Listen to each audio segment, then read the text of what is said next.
C'est fini par là-bas.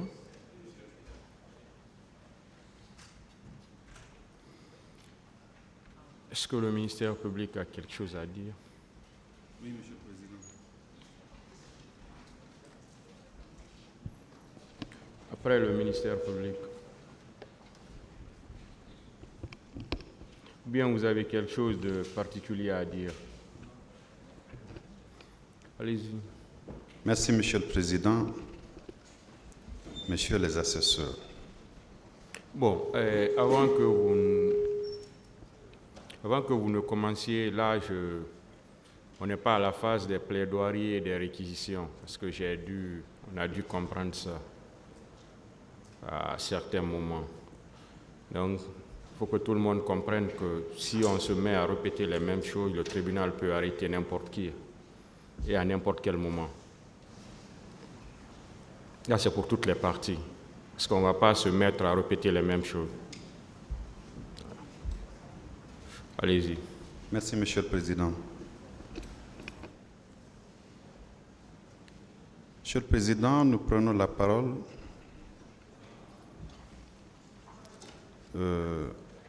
parce que plusieurs choses vous ont été dites depuis hier. Des intentions ont été prêtées au parquet. On nous a fait dire ce que nous n'avons pas écrit. On nous a fait dire ce que nous n'avons pas écrit.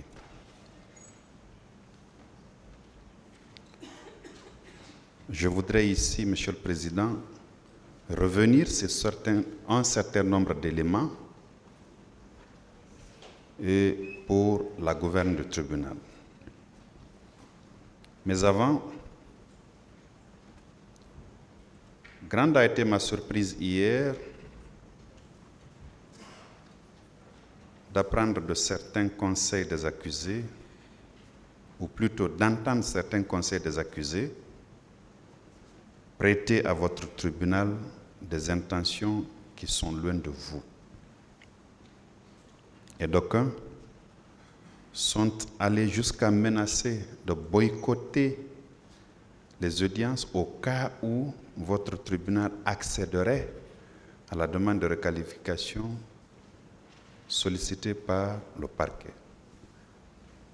Plus loin, certains se sont livrés à un exercice de chantage. Monsieur le Président, Messieurs les assesseurs, toutes les parties à cette audience sont demanderesses de justice. Et il y a une disposition phare qui vous est essentiellement propre. Côté ministère public, nous la respectons rigoureusement. Ce sont vos prérogatives contenues dans l'article 400 du Code de procédure pénale. Monsieur le Président, au début de ce procès, j'avais pris la parole pour vous dire que on peut dire c'est le droit, tout ce qu'on veut, sans vexer, sans offenser. Hier, on est allé jusqu'à remettre en cause nos différentes formations, dire que nous ne faisons pas de poids. Merci à ces orfèvres du droit, merci à ces techniciens. Nous répondrons nullement à ces provocations. Nous avons suivi des procès où, dans une entente parfaite, on s'accorde à s'attaquer de manière outrancière au procureur de la République, aux représentants du ministère public de manière générale. Nous en sommes préparés. Rien, je dis bien rien, ne nous déroutera de notre trajectoire. Monsieur le Président, distingués assesseurs, dénier au ministère public qu'il peut poursuivre à charge et à décharge ne peut émaner que de la volonté de médisance. Sinon, c'est connu que tout parquet poursuit à charge et à décharge. Au nom de quoi peut-on penser que le nôtre ne pourrait poursuivre qu'à charge? On craint quoi? Qu'est-ce qu'on veut cacher?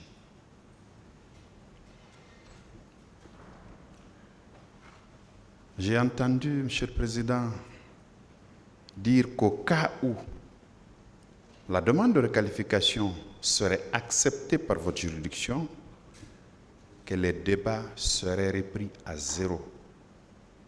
Bon Dieu. Bon Dieu. Les différentes phases du procès pénal sont connues par tous les professionnels. Je ne m'attarderai pas dessus pour schématiser ce qui vous a été dit. Depuis hier jusqu'à cet après-midi, tous les intervenants s'accordent à dire, pour vous demander in fine de rejeter purement et simplement la demande du parquet, ils s'accordent à dire qu'il y a autorité de choses jugées par rapport à l'arrêt de la Cour, de la Chambre pénale de la Cour suprême, l'arrêt numéro 06 du 25 juin 2019, qui, selon eux, est irrévocable. Donc, la question de requalification ne peut plus être discutée devant vous. Ensuite, Monsieur le Président, ils ont parlé de l'inapplicabilité du traité de Rome en droit interne. Nous en parlerons en mettant un focus sur l'article 703 du Code de procédure pénale. Au point 3, ils ont évoqué l'incompétence de votre juridiction au profit de la Cour pénale internationale en cas de requalification. Pour vous donner la position contraire, nous ferons usage des dispositions des articles 724-725 qui renvoient aux dispositions de l'article 54 du Code de procédure pénale qui traite de la compétence des parquets. Aussi, ils vous ont entretenu par rapport à la non-rétroactivité de la loi pénale de fond. Ils estiment que la loi de 2016 n'est pas applicable en l'espèce parce qu'au moment des faits, ce n'était pas ce texte législatif qui était en vigueur. Monsieur le Président, nous vous entretiendrons, suivant un argument légal, l'article 6 du Code de procédure pénale, du Code pénal, j'allais dire, pour vous démontrer tout le contraire. Un des intervenants côté défense, Monsieur le Président, vous a dit que la détention de l'accusé, M. Marcel Guilavogui, serait arbitraire.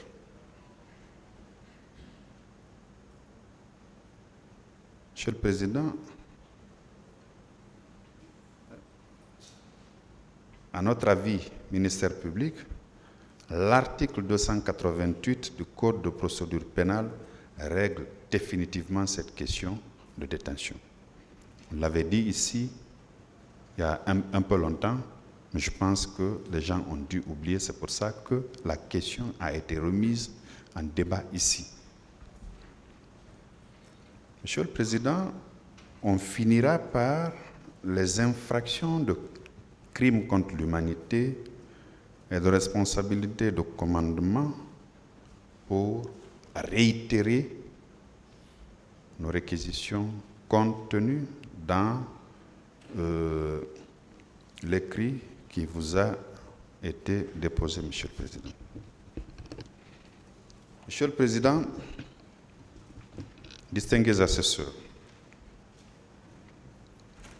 tout le développement hier matin a porté sur la question d'autorité de la chose jugée. Tous les conseils se sont accordés à dire que le parquet n'était pas fondé à solliciter la requalification des faits en crime contre l'humanité et responsabilité des supérieurs hiérarchiques, motif pris de ce que l'ordonnance de non-lieu partiel ou de renvoi devant le tribunal criminel de Dixine, qui avait été entreprise par le pool des juges d'instruction, avait fait l'objet d'appel. La Chambre de contrôle de l'instruction avait confirmé effectivement la dite ordonnance. Contre ce taré, il y a eu pourvoi et la Chambre pénale de la Cour suprême a rendu le 25 juin 2019 un arrêt, c'est l'arrêt numéro 6, qui de facto a confirmé l'arrêt de la Chambre de contrôle de l'instruction. Monsieur le Président, je voudrais en ce moment faire une distinction ou rappeler les différentes phases du procès pénal. Il y a bien entendu la phase de l'instruction préparatoire et la phase de l'instruction définitive. L'arrêt dont on parle s'était prononcé en phase d'instruction préparatoire. J'insiste, en phase d'instruction préparatoire. La question qui faille se poser, est-ce que cet arrêt peut vous empêcher, vous, juge du fond, vous qui examinez le dossier en phase d'instruction définitive, est-ce que cet arrêt peut vous empêcher de requalifier au cas où cette question serait posée? Monsieur le Président, la réponse est non. Votre tribunal est saisi de faits et de personnes. Elle n'est pas saisie de qualification.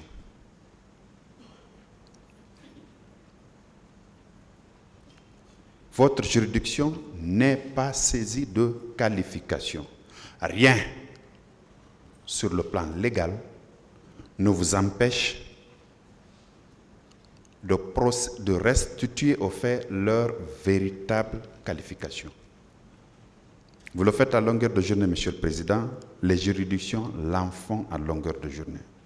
À quel moment peut intervenir cette requalification-là? Elle se fait à deux niveaux. Au cours des débats, possibilité est offerte pour les parties que nous sommes, comme nous l'avons fait maintenant, à solliciter de votre tribunal la requalification des faits, ou bien lors d'une réquisition définitive.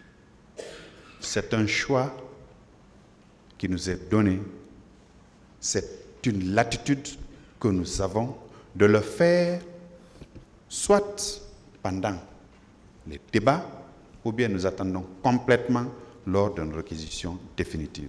Et le choix, nous l'avons opéré, nous l'avons fait, parce que pour nous, votre juridiction a interrogé les accusés par rapport à ces faits-là.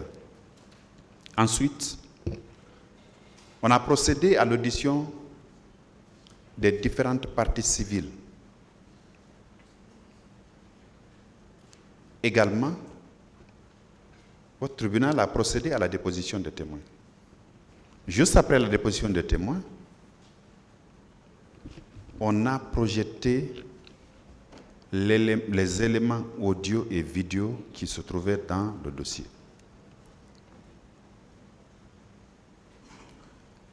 Les différentes déclarations ou les différentes réponses que les accusés ont données sont consignées dans le primitif. Et nous en avons pris note. Ce sont ces différentes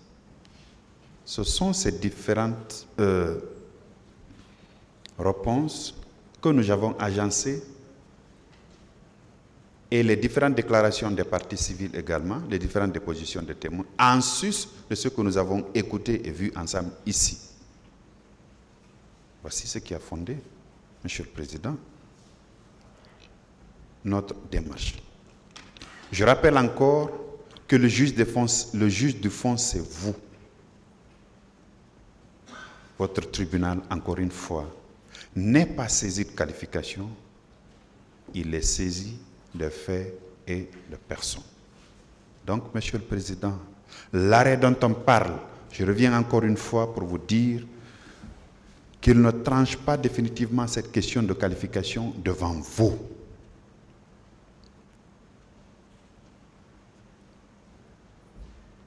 C'était une autre phase, c'était à la phase de l'instruction préparatoire que cet arrêt est intervenu et non à la phase de l'instruction définitive. La phase de l'instruction définitive a commencé devant vous ici. C'est vous qui avez identifié les accusés, c'est vous qui avez notifié les charges et ainsi de suite, Monsieur le Président. Donc, nous estimons que nous sommes bien fondés à vous demander la requalification. Ensuite, le développement que mes collègues vont faire vous indiqueront davantage le bien fondé de la démarche entreprise par le parquet. Pour le moment, je vous remercie, Monsieur le Président, Messieurs les assesseurs.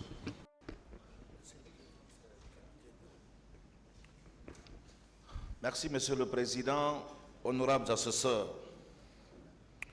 Je prends la parole à la suite de mon talentueux confrère, Maître Almami Samouri Traoré, qui vient par des arguments pertinents, percutants, de déconstruire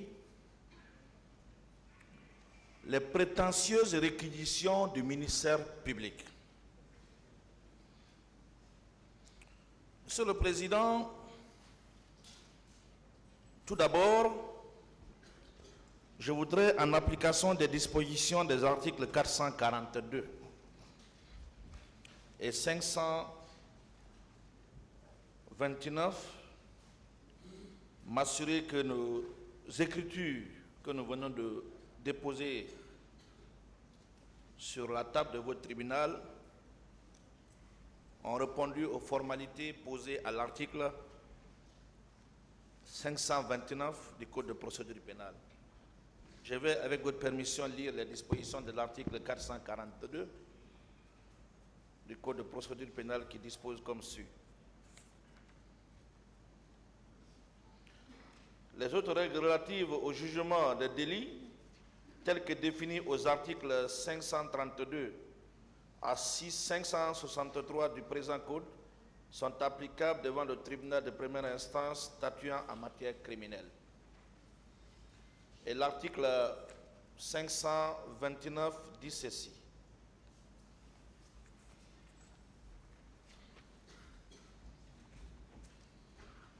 Le prévenu et les autres parties et leurs conseils peuvent déposer des conclusions. Ces conclusions sont visées par le président et le greffier. Ces derniers mentionnent ces dépôts en ces notes d'audience. Nous voudrions nous assurer, Monsieur le Président,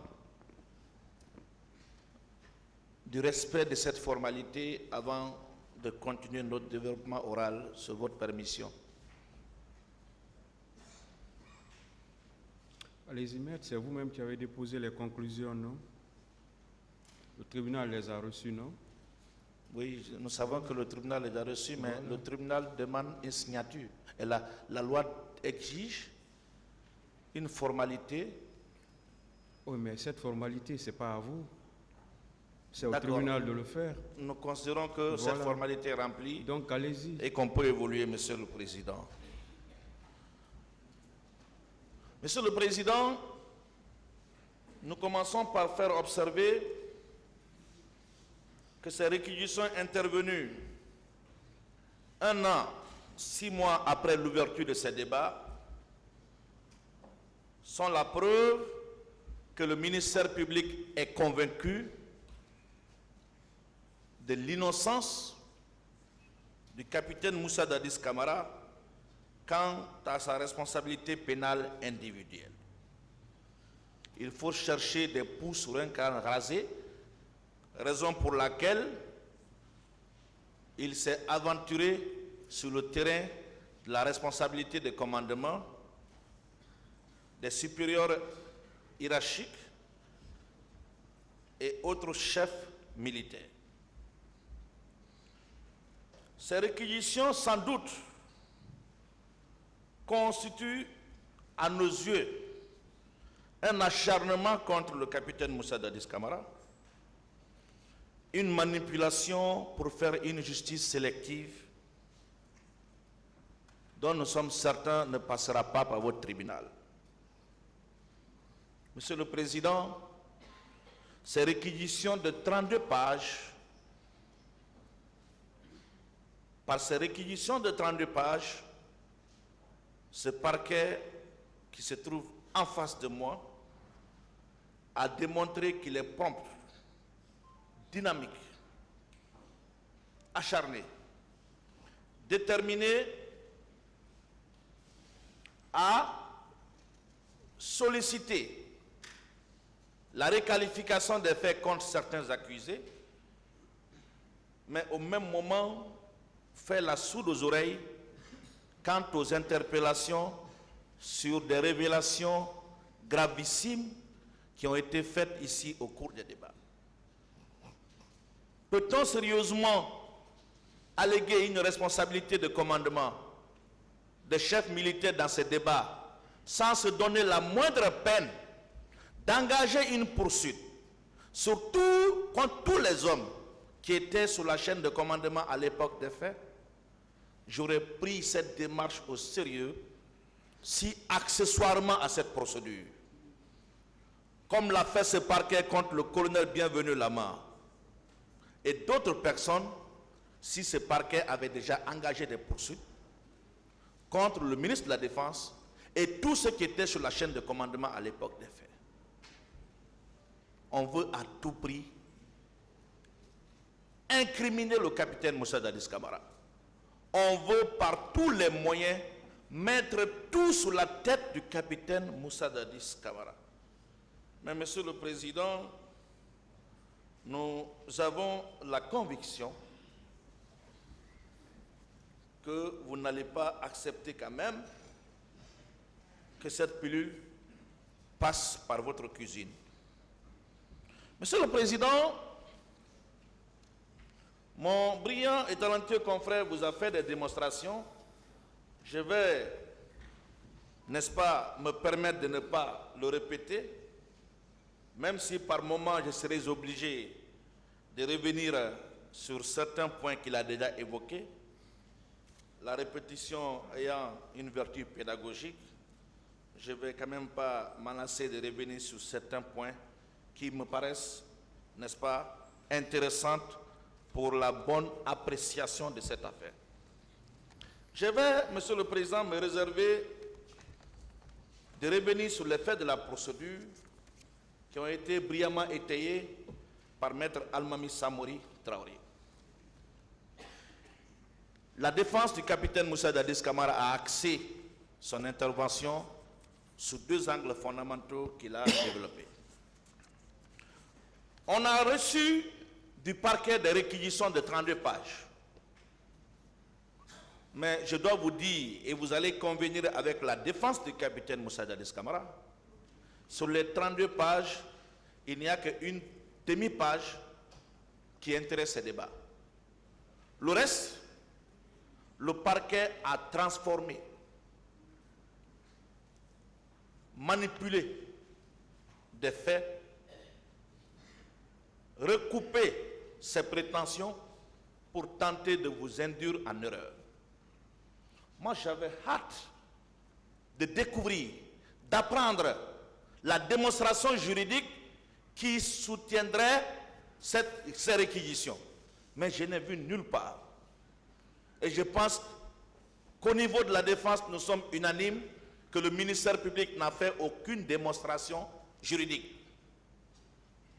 Ces 32 pages n'ont servi qu'à amuser la galerie.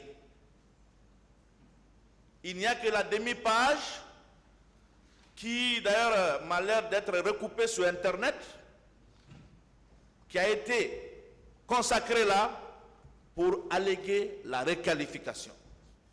Aucune démonstration juridique. Et vous allez convenir avec nous que la démarche du parquet n'est fondée sur aucune disposition légale pertinente. Nous sommes en droit pénal. Ce sont des règles écrites, précises, qui sont d'interprétation rigide. Dans ces réquisitions, le ministère public, dans ses réquisitions du 1er mars 2024, a fondé curieusement ses prétentions sur les dispositions des articles 194, 195, 197, 198, 199 du Code pénal, 7, 25, 28, 29 et 30 du statut de Rome sur la Cour pénale internationale du 17 juillet 1998. Mais, Monsieur le Président, ces réquisitions, on l'a dit, ne peuvent prospérer sous les deux arguments pertinents que mon confrère a abordés. Allez-y, maître. Merci, Monsieur le Président. J'étais donc en train de rappeler les réquisitions du ministère public dans le cadre du règlement définitif de cette affaire à l'instruction préparatoire. Monsieur Sidi Silouman Ndiaye, alors procureur de la République, près le tribunal de première instance de Dixine, a dans ses réquisitions de requalification et de règlement définitif du 11 décembre 2017 dit ceci: que le dit article n'a-t-il pas expressément créé une corrélation entre la responsabilité de commandement des chefs militaires et autres supérieurs hiérarchiques et les infractions prévues et punies par les articles 192, 197 du Code pénal, qu'il y a lieu dès lors de souligner l'article 197 ne saurait utilement recevoir application dans la mesure où l'acte initial du 8 février 2010 a uniquement visé les infractions n'entrant pas dans les considérations législatives des articles 192 à 195 du Code pénal. Que les comportements antisociaux mis à la charge de M. Moussa Dadis Camara et Aboubakar Toumba Diakité tombent tout normalement dans les considérations de l'article 19 du Code pénal qui dispose: la complicité et la participation d'un individu en pleine connaissance de cause à un crime ou à un délit dont un autre est l'auteur principal. Je ne sais pas si le ministère public, dans la rédaction de ces réquisitions, a sauté ces réquisitions, mais c'est une pièce du dossier qui mérite d'être prise en compte dans le cadre de l'appréciation de cette question. Monsieur le Président, le confrère a rappelé ici que c'est le 8 février 2010 que le procureur général près la Cour d'appel de Conakry a désigné 3 juges d'instruction pour instruire cette affaire. Et 5 ans plus tard, le procureur de la République près le tribunal de première instance de Dixine avait fait un réquisitoire supplétif incluant la qualification réclamée aujourd'hui par le ministère public. Mais vous allez convenir avec la défense du capitaine Moussa Dadis Camara que de l'instance jusqu'à la Cour suprême, les magistrats instructeurs ont scrupuleusement observé le principe de l'égalité des délits et des peines. Monsieur le Président, nous allons tout à l'heure vous rappeler certains passages des décisions qui ont été rendues pour dire que nous sommes collés au dossier et ce que nous disons n'est pas une invention. Le président Moussa Dadis Camara et ses co-accusés ont déjà été définitivement jugés des chefs de qualification revendiqués par le ministère public. Et pour accorder de l'intérêt à la question de la requalification, à ce stade de la procédure, il conviendra pour le tribunal de répondre à 3 autres questions inspirées par la posture du parquet. La première question, Monsieur le Président, in abstracto, on va se demander, tout est-il permis à n'importe quel stade de la procédure lorsqu'il s'agit de certains accusés? Évidemment que la réponse à cette question naturellement négative conduit au rejet de la demande de requalification. Est-ce que c'est parce qu'il s'agit du capitaine Moussa Dadis Camara qu'on veut à tout prix plonger dans cette affaire, même si on n'a rien contre lui, qu'on doit réinventer le droit? On doit complètement piétiner les cours de droit que nous avons reçus à l'université? Est-ce que c'est à cause du capitaine Moussa Dadis Camara que la Guinée va créer son propre droit pénal qui fonctionne au mépris des règles universelles autant pour moi qui s'appliquent en la matière? Le tribunal répondra à cette question, nous espérons, de la manière la plus objective. La deuxième question, in concreto, certains accusés ont-ils moins de droits que d'autres? Bien sûr que la réponse négative, fondée sur le principe essentiel de l'égalité et au surplus du procès équitable, détermine le rejet de la demande en application des dispositions de l'article préliminaire du Code de procédure pénale.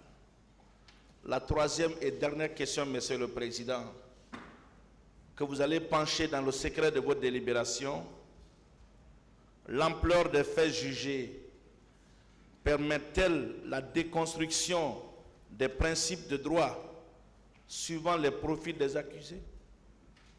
La réponse à cette question également, nous l'espérons, est négative. En conséquence, les affaires déjà jugées, y compris par la Cour suprême, ne sauraient être débattues à nouveau par devant votre juridiction. En tout état de cause, Monsieur le Président, honorables assesseurs, il est en l'état trop prétentieux, scandaleux, de demander à une juridiction d'instance, le tribunal criminel, de contredire la plus haute instance judiciaire du pays face à une question de droit définitivement réglée. C'est comme si, dans ce dossier, le ministère public est en train de renverser la pyramide. Il est en train de vous dire que vous êtes au-dessus de la Cour suprême et que la décision de la Cour suprême ne saurait en aucune manière guider vos démarches. C'est incongru, c'est incohérent. Si nous nous inscrivons dans cette dynamique, nous ne serions pas là pour juger ces accusés se trouvant dans ce box. Parce que c'est cet arrêt qui a définitivement clos le volet instruction en prélude à votre saisine. On ne peut pas aujourd'hui venir par devant vous, piétiner une partie de cet arrêt et s'en prévaloir d'une autre partie. Ce n'est pas possible. Cette démarche ne peut en aucune manière prospérer. Monsieur le Président, honorable assesseur, sur le dernier point, puisque le premier point, mon confrère a conclu en sollicitant, bien entendu, l'irrecevabilité de ces réquisitions pour ce juger. Le second point est tiré du rejet des dites réquisitions en application du principe de l'égalité des délits et des crimes. Et ça, nous le précisons, c'est de manière subsidiaire. C'est si par extraordinaire, dans le secret de votre délibération, dans l'appréciation souveraine, saine et objective de cette affaire, vous estimez que ces réquisitions ne sauraient être déclarées irrecevables, nous vous prions, Monsieur le Président, de les rejeter au fond parce que mal fondées en application des dispositions que nous allons citer tout à l'heure. Le principe de la légalité des délits et des peines, aussi appelé principe de l'égalité criminelle, je n'ai pas besoin de vous l'enseigner, Monsieur le Président, vous le maîtrisez, que quiconque ici dans cette salle est un principe fondamental en droit pénal. C'est même un droit fondamental, puisqu'il est inscrit dans tous les instruments juridiques internationaux des droits de l'homme. Toutes les constitutions que la Guinée a connues, de l'indépendance jusqu'à nos jours, ont, n'est-ce pas, marqué le principe de l'égalité des délits et des peines. Ce principe, Monsieur le Président, est consacré dans notre droit positif à l'article 5 du Code pénal guinéen qui fait l'objet de la loi L/2016/059 du 26 octobre 2016. Ce principe dispose comme suit. Nul ne peut être puni pour un crime ou pour un délit dont les éléments ne sont pas définis par la loi. La Guinée, quoiqu'ayant ratifié le statut de Rome bien avant les événements du 28 septembre 2009, n'avait pas encore internalisé les crimes relevant de la compétence de la Cour pénale internationale. Ce n'est que 7 ans plus tard que ces incriminations ont été internalisées, intégrées dans le Code pénal guinéen. De l'autre côté, certains vont se dire, à partir du moment où la Guinée a signé, ratifié, approuvé, publié au journal officiel le statut de Rome, le juge guinéen pouvait directement appliquer le statut de Rome. Mais si c'est exact que le juge guinéen pouvait directement appliquer le statut de Rome, pourquoi avons-nous eu besoin d'intégrer les incriminations qui sont contenues dans ce statut 7 ans plus tard? Mais on n'aurait plus besoin de les intégrer dans notre droit positif si ces dispositions étaient d'application directe. Monsieur le Président, le confrère a rappelé un exemple pour faire le comparatif dans le cadre du droit public international sur le droit OHADA. Nous savons tous qu'en 2014, il y a eu ce qu'on appelle l'acte uniforme sur le droit de société commerciale et groupement d'intérêt économique qui a été adopté. Cet acte uniforme avait prévu des incriminations. Mais ces incriminations n'ont jamais été mises en œuvre avant 2016. Ce n'est qu'après l'adoption du Code pénal de 2016 que ces incriminations ont été intégrées dans le Code pénal guinéen avec des peines. N'oublions pas, quand on parle de l'égalité des délits et des peines, on ne se limite pas seulement que de la définition de l'infraction. On ne peut appliquer une infraction, sanctionner une infraction que quand il y a une peine qui est aménagée, la définition de l'infraction ne suffit pas pour parler de l'égalité des délits et des peines. Il faut que la définition soit suivie d'une sanction aménagée. Ce qui n'est pas le cas en l'espèce. C'est pourquoi le juge guinéen en a décidé ainsi. Avant de revenir, Monsieur le Président, sur des termes employés par la deuxième chambre de contrôle de l'instruction de la Cour d'appel et la Cour suprême, quand les deux juridictions ont raisonné dans le sens de la confirmation de l'ordonnance rendue par le cours de l'instruction, vous permettrez, Monsieur le Président, de revenir sur les articles 6 et 7 du Code pénal. Que dispose l'article 6 du Code pénal? Sont seuls punissables les faits constituent d'une infraction à la date à laquelle ils ont été commis. Ça, c'est le texte qui sert de base pour le parquet de solliciter la requalification qui parle ainsi. Sont seuls punissables les faits constituent d'une infraction à la date à laquelle ils ont été commis. Ne peuvent être prononcées que les peines légalement applicables à la date de la décision.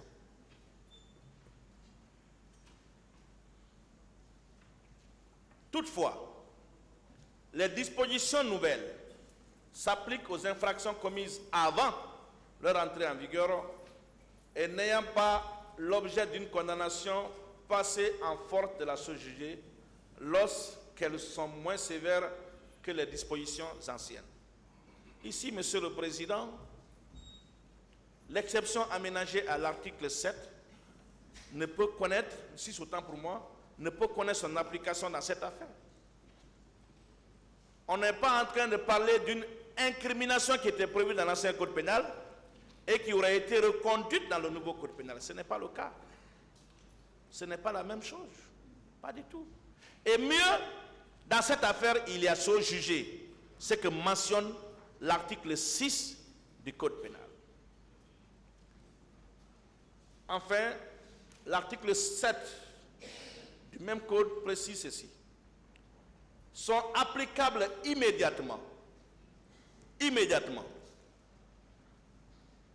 à la répression des infractions commises avant leur entrée en vigueur. Vous allez voir si les faits poursuivis entrent dans ce cadre. Les lois de compétence et d'organisation judiciaire, tant qu'un jugement au fond n'est pas rendu en première instance, il ne s'agit pas du cas, ce n'est pas le cas. Les lois fixant les modalités et les formes de la poursuite, ce n'est pas le cas.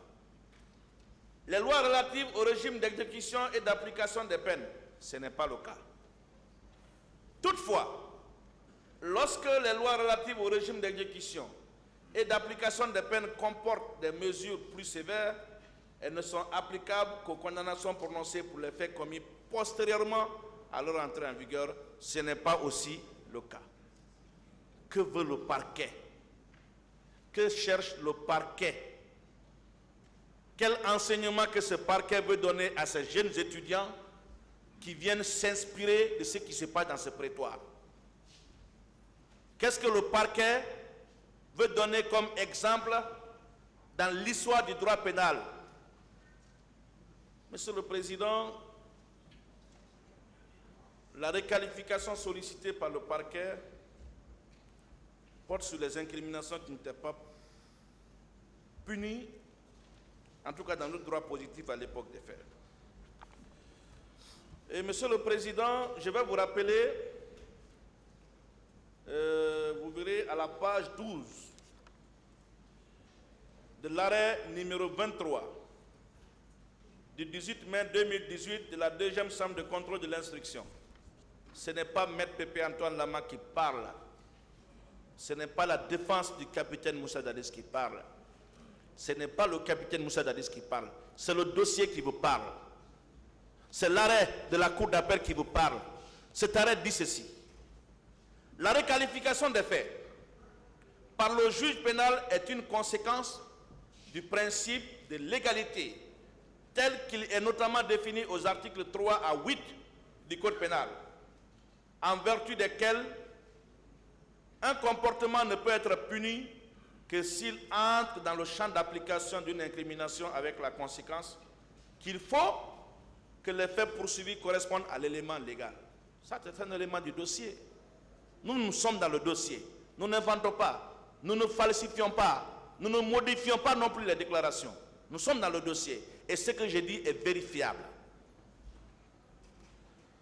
Le même raisonnement est repris par l'arrêt numéro 6 du 25 janvier 2019, à la page 14, pour ceux qui ne veulent pas lire le dossier. Considérant que les crimes commis au stade ont été sous l'empire de la loi L 98/036 et 037 du 31 décembre 1998, toutes portant code pénal et code de procédure pénale, mais considérant que les demandeurs, quant à eux, reprochent à l'arrêt attaqué la violation de la loi L/2016/059 du 26 octobre 2016 portant code pénal en ses articles 194 et 195, qu'au moment des faits, la dite loi n'existait pas dans la législation guinéenne. D'où il sut que le moyen sera rejeté dans la première branche. Le même débat a été transporté par les partis civils en appel jusqu'à la Cour suprême. Avec les mêmes arguments, la Cour suprême a tranché en ces termes. Conséquemment,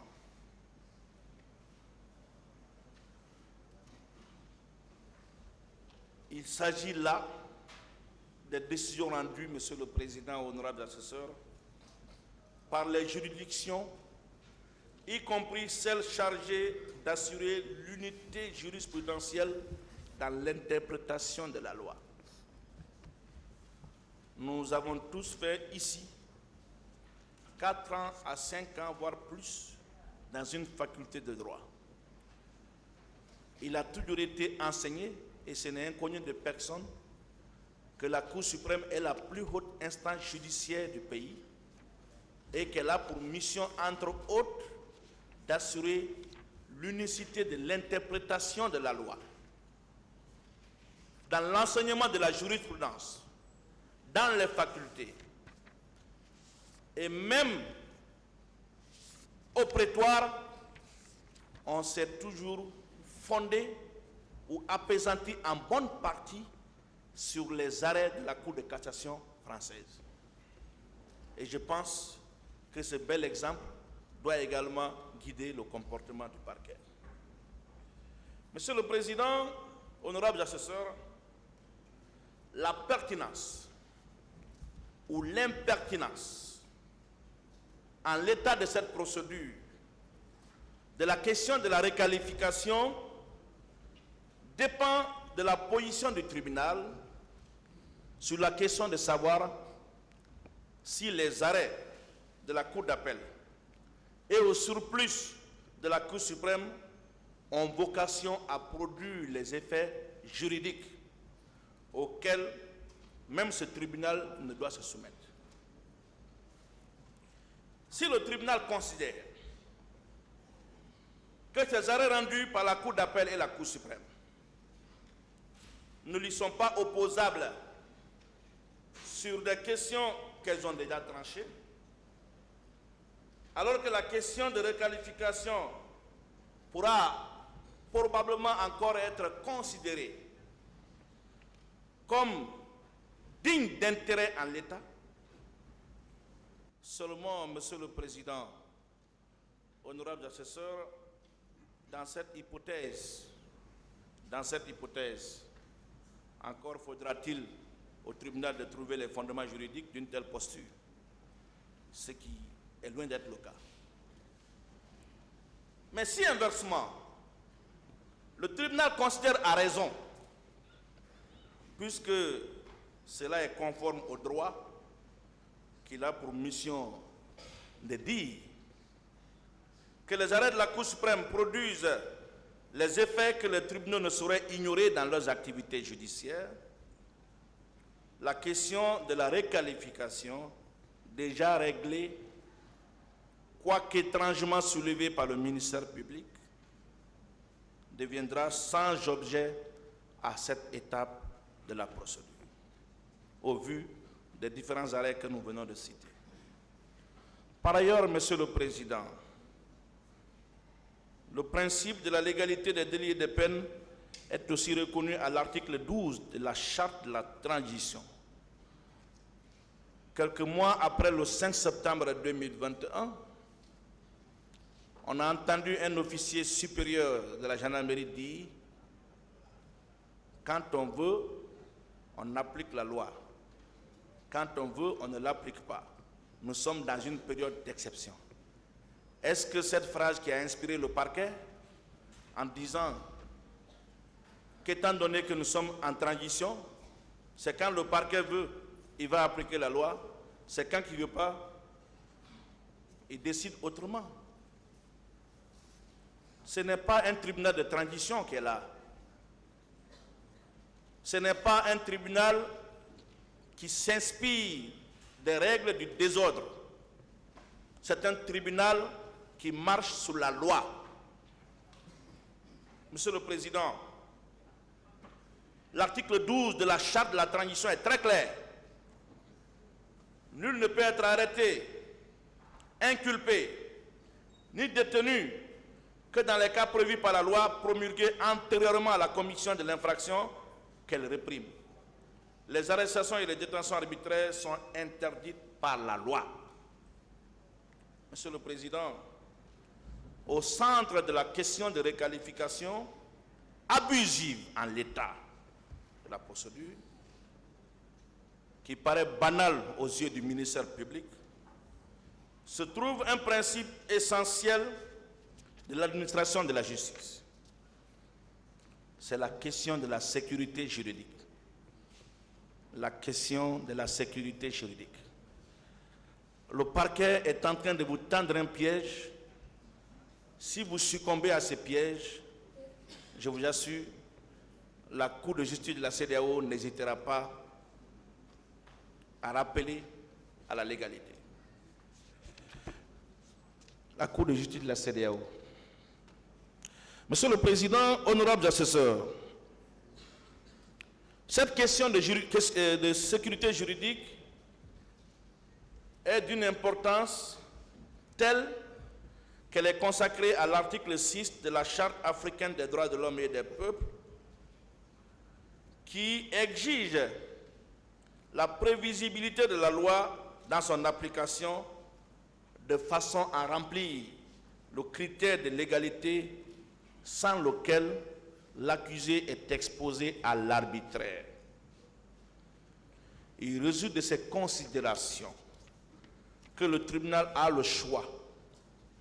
Le tribunal a le choix entre sauvegarder dans l'exercice de sa fonction judiciaire un principe essentiel du droit, la sécurité juridique, ou promouvoir par l'effet de l'acceptation des demandes abusives de requalification.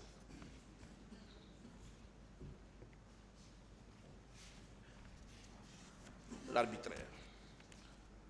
Un tribunal qui néglige les impératifs de sécurité juridique conduit à l'arbitraire. Or, alors que la sécurité juridique est une des finalités essentielles que tout tribunal ne saurait ignorer, nul tribunal ne revendiquerait la promotion de l'arbitraire comme finalité légitime. Je suis sûr et certain que votre tribunal ne prônera pas l'arbitraire, que votre décision ne sera pas citée en exemple dans l'enseignement du cours de droit pénal, dans les séminaires de formation, dans les amphithéâtres, dans les colloques, comme le modèle de l'arbitraire.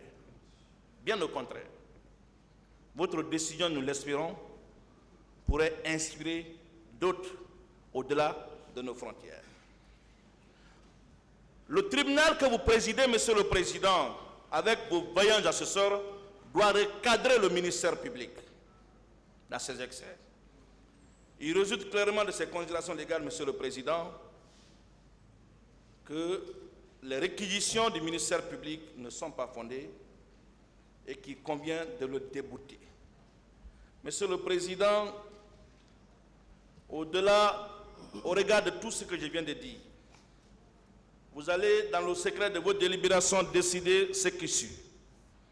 À titre principal, constatez que les qualifications liées, des questions liées à la qualification des faits poursuivis en crime contre l'humanité et autres formes de responsabilité pénale contenues dans les dispositions des articles 194, 195, 196, 197, 198, 199 du Code pénal, 7, 25, 28, 29 et 30 du Statut de Rome sur la Cour pénale internationale de 1998 ont été définitivement jugés par l'arrêt numéro 06 du 25 juin 2019 de la Cour suprême de Guinée. En conséquence, nous vous demandons de déclarer irrecevables les réquisitions aux fins de réqualification du 1er mars 2024 présentées à l'audience du 4 mars 2024. Subsidiairement, constatez que la loi L. 2016-059 du 26 octobre 2016 est postérieure aux faits poursuivis. Constatez que le ministère public n'a jamais exercé de recours contre l'ordonnance de règlement. Dire et juger que les crimes contre l'humanité et autres formes de responsabilité pénale visées par le ministère public n'étaient pas intégrés dans l'arsenal répressif du droit positif guinéen à l'époque des faits. Par conséquent, rejeter comme mal fondées les réquisitions aux fins de réqualification du ministère public, ordonner la continuation des débats. Monsieur le Président, pour terminer, je vais ajouter ceci. Vous le savez que tout le monde ici, que la Guinée focalise l'attention de toute l'humanité dans le jugement de cette affaire. En focalisant l'attention de tout le monde, vous faites aussi l'objet du regard critique de la communauté scientifique internationale. La qualité des décisions qui seront rendues ici seront jugées à l'international. Et à travers vos jugements, c'est tout le peuple de Guinée qui sera jugé.